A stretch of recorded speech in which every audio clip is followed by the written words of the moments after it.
आज हम एक नर्सिंग का इम्पॉर्टेंट टॉपिक को डिस्कस करेंगे, जो कि मैंने बहुत टाइम से वीडियो नहीं बनाया।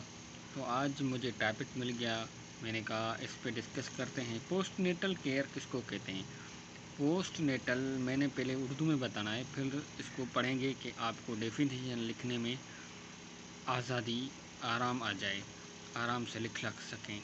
तो पोस्ट नेटल केयर उसको कहते हैं कि जब बच्चा पैदा हो जाए उसके बाद केयर को हम पोस्ट नेटल कहते हैं। तो अभी इसकी डेफिनेशन पढ़ते हैं।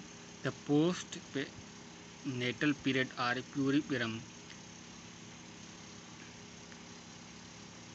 Is the period of adjustment after pregnancy. ये टाइम है, पोस्ट नेटल पीरियड वही टाइम है जब डिलीवरी के बाद, प्रेगनेंसी के बाद बच्चा पैदा हो जाए, उसकी एडजस्टमेंट्स हो, अंदर की जो अंदर सिस्टम है उसकी एडजस्टमेंट को, when the anatomic and physiological changes. जब कोई औरत वुमेन बच्चा पैदा करते हैं उसमें बहुत सारी जिस्मानी चेंजेस आती हैं, जिसमें एनाटॉमिक भी आती हैं, फिजियोलॉजिकल भी आती हैं, हार्मोनल भी आती हैं। तो pregnancy are reverse and body returns to normal.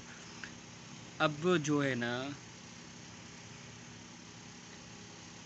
वो प्रेगनेंसी के बाद उसकी बॉडी रिवर्स होगी, नॉर्मल पोजीशन में आएगी। जब जैसे 9 महीने पहले थी ऐसे उसकी बॉडी हो जाएगी, नॉन प्रेगनेंसी स्टेट में आ जाएगी। उसको कहते हैं postnatal. The return of the reproductive in non pregnant state. जब नॉन रिप्रोडक्टिव ऑर्गन्स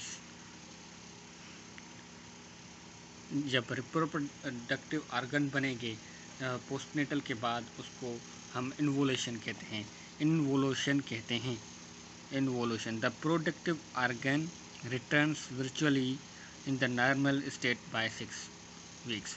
जब कोई बच्चा वुमेन पैदा करती है तो उसके बाद जो अंदरूनी हार्मोन्स और एनाटॉमिकल सेटिंग्स वो हमेशा 6 हफ्ते में अपनी जगह पे नॉर्मल स्टेट में आ जाती हैं। And majority of non lactating women resume menstrual cycle at the time और सून देयर आफ्टर।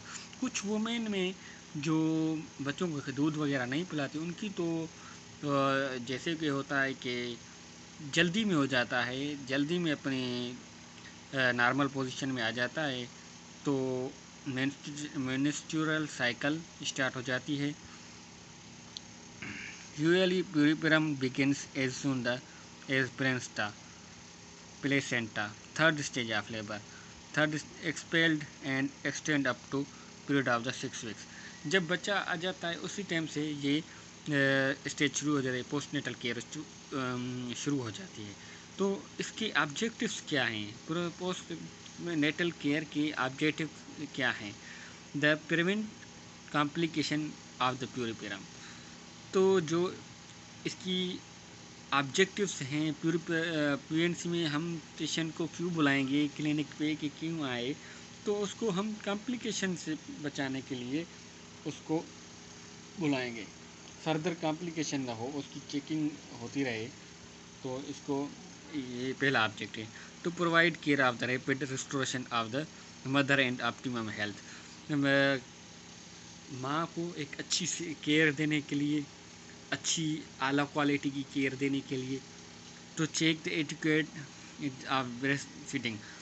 तो उसको पूछेंगे कि ब्रेस्ट फीडिंग बच्चे को करवा रही हो या नहीं करा रही हो, उसको एजुकेशन देंगे। वो उसके लिए पोस्ट नेटल केयर का ऑब्जेक्टिव है। To provide family planning service.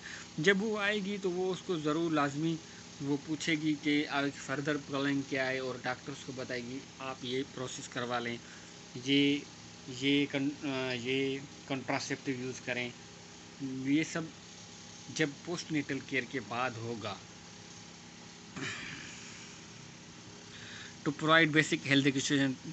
तो जो 5वां इसका ऑब्जेक्टिव है, बेसिक हेल्थ देंगे वुमेन को कि अब बच्चे को कैसे केयर करनी है, फैमिली में ऐसा कैसे उसकी केयर करनी है बच्चे की। The post natal period has been arbitrarily divide to phase, 3 phase. जो पोस्टनेटल पीरियड है वो 3 हिस्सों में तकसीम कर दिया गया है। कितने हिस्से में? इमीडिएट प्यूरिपेरम, जब बच्चा पहले से ही इमीडिएट प्यूरिपेरम जिसको कहते हैं, बच्चा बाहर आया, ये हो गया बच्चा बाहर होने से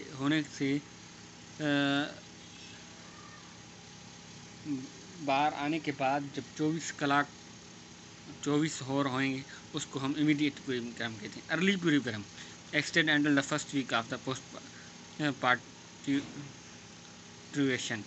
पोस्टपार्टुएशन।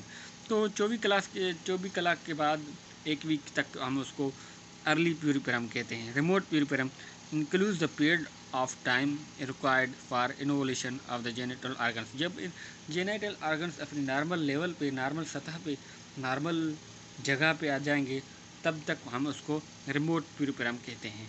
तो ये इसमें 6 वीक्स लगते हैं। 6 वीक्स किसी को लगते हैं, किसी को 4 वीक्स लगते हैं, किसी 6 वीक्स के, किसी को ज़्यादा हो जाते हैं। आज का इतना ही लेक्चर काफ़ी है। कल इंशाल्लाह दूसरे लेक्चर के साथ हाज़िर होंगे।